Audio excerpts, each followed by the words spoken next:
ಪ್ರತಿ ವರ್ಷ ದೀಪಾವಳಿ ಹಬ್ಬದಂದು ಸಾರ್ವಜನಿಕರು ಈ ಸುಂದರವಾದ ಬೆಟ್ಟದಲ್ಲಿ ನೆಲೆಸಿರುವ ತಾಯಿಯ ದರ್ಶನ ಪಡೆಯುತ್ತಾರೆ. ವರ್ಷದಲ್ಲಿ ಒಂದೇ ದಿನ ಮಾತ್ರ ದೇವಿಯನ್ನ ನೋಡಲು ಅವಕಾಶ ಇದೆ. ಅಷ್ಟಕ್ಕೂ ಯಾವ ಬೆಟ್ಟ ಇದು ಅನ್ನೋದಾದ್ರೆ ನಮ್ಮ ಚಿಕ್ಕಮಗಳೂರಿನ ಬಿಂಡಿಗ ದೇವರಮ್ಮ ಬೆಟ್ಟ. ದೇವಿಯ ದರ್ಶನವನ್ನ ಪಡೆಯಲು ಹೊರ ರಾಜ್ಯಗಳಿಂದ ಮಧ್ಯರಾತ್ರಿಯಿಂದಲೇ ಕಾಲ್ನಡಿಗೆಯಲ್ಲಿ 3000 ಎತ್ತರದ ಬೆಟ್ಟ ಹತ್ತಿ ದೇವಿರಮ್ಮ ದರ್ಶನ ಪಡೆಯುತ್ತಾರೆ. ತಾಯಿ ಚಾಮುಂಡೇಶ್ವರಿಯು ಮಹಿಷಾಸುರನನ್ನ ಸಂಹಾರ ಮಾಡಿದ ನಂತರವೂ ಕೋಪ ಕಡಿಮೆಯಾಗಿರಲಿಲ್ಲ. ಇದರಿಂದ ಸಾರ್ವಜನಿಕರಿಗೆ ತೊಂದರೆಯಾಗಬಹುದು ಎಂದು ಮನಃಶಾಂತಿಗಾಗಿ ಚಂದ್ರದ್ರೋಣ ಪರ್ವತಕ್ಕೆ ಬಂದಳು. ಬೆಟ್ಟದಲ್ಲಿ ತಪಸ್ಸು ಮಾಡುತ್ತಿದ್ದ ರುದ್ರಮುನಿ, ದತ್ತಾತ್ರೇಯ, ಸೀತಯ್ಯ, ಮುಳ್ಳಯ್ಯ ಮತ್ತು ಕಾಳಲ್ಲಿ ಅಜ್ಜಯ್ಯ ಎಂಬ ಈ 5 ಸಂತರು ಸಂತೋಷದಿಂದ ದೇವಿಗೆ ಇಲ್ಲಿ ನೆಲೆಸಲು ಅವಕಾಶ ಮಾಡಿಕೊಟ್ರು.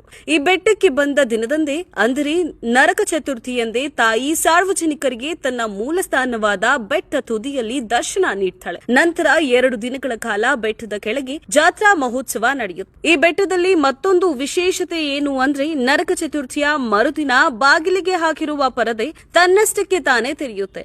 ಗಾಳಿಯ ರೂಪದಲ್ಲಿ ತಾಯಿ ಗರ್ಭಗುಡಿಗೆ ಪ್ರವೇಶಿಸುವ ಅದ್ಭುತ ದೃಶ್ಯವನ್ನ ನೋಡಲು ಲಕ್ಷಾಂತರ ಭಕ್ತರು ಬರ್ತಾರೆ. ಈ ವರ್ಷ ಮಧ್ಯರಾತ್ರಿಯಿಂದ ಸಾರ್ವಜನಿಕರಿಗೆ ಬೆಟ್ಟ ಹತ್ತಲು ಅವಕಾಶವಿಲ್ಲ. ಯಾವಾಗ ಹೋಗಬೇಕು, ಹೇಗೆ ಹೋಗಬೇಕು ಅನ್ನೋದನ್ನ ನಾನು ಕ್ಯಾಪ್ಷನ್ ನಲ್ಲಿ ಹಾಕಿರ್ತೀನಿ ನೋಡಿ.